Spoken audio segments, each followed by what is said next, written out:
Pierre Rabhi, notre papa colibri, s'est envolé en nous envoyant un de ces messages extraordinaires. Ma première intuition, comme certainement beaucoup d'entre nous, ça a été lorsque j'ai appris le décès de Pierre Rabhi, d'aller voir la date du décès, 4 décembre.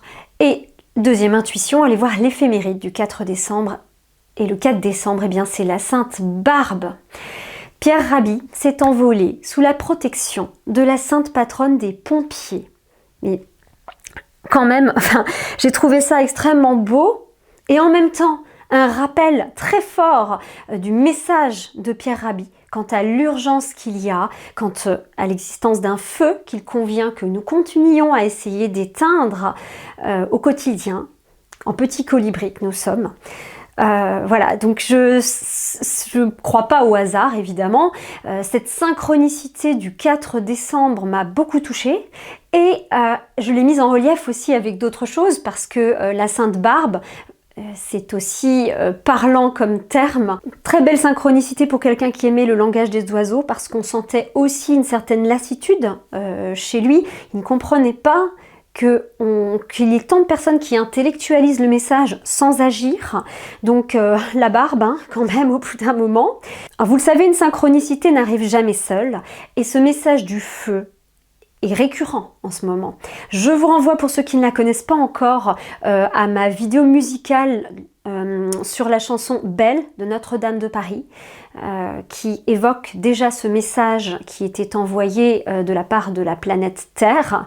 Et puis, évidemment, il y a une autre petite synchronicité à laquelle j'ai pensé.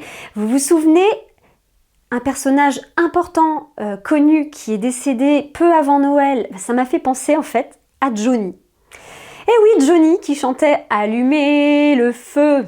Bon, eh bien Johnny, il est décédé un 5 décembre. On s'en souvient pourquoi? Parce que les magasins, la presse fourmillaient, brûlaient, explosaient d'hommages. Eh bien derrière, il y aura toujours quelqu'un qui va infuser des messages bien plus puissants, même si on n'en parle pas forcément. Puisque le 4 décembre, eh bien ça tombe avant le 5 décembre. Donc moi je veux croire que cette petite synchronicité liée au fait que quelqu'un qui a passé sa vie à essayer d'éteindre le feu et à entraîner les gens à éteindre le feu, eh bien il passera avant celui qui allume le feu. Alors, au sujet de Johnny, j'ai une autre vidéo musicale, pour ceux qui ne l'ont pas vue, sur la chanson « Je te promets », que j'ai mise à la sauce écolothérapie, très belle chanson écrite par Goldman, que je vous invite aussi à écouter. Promettons-nous un monde de colibris, d'entraide de colibris, de solidarité. Prenons soin de nous et on prendra soin de la planète.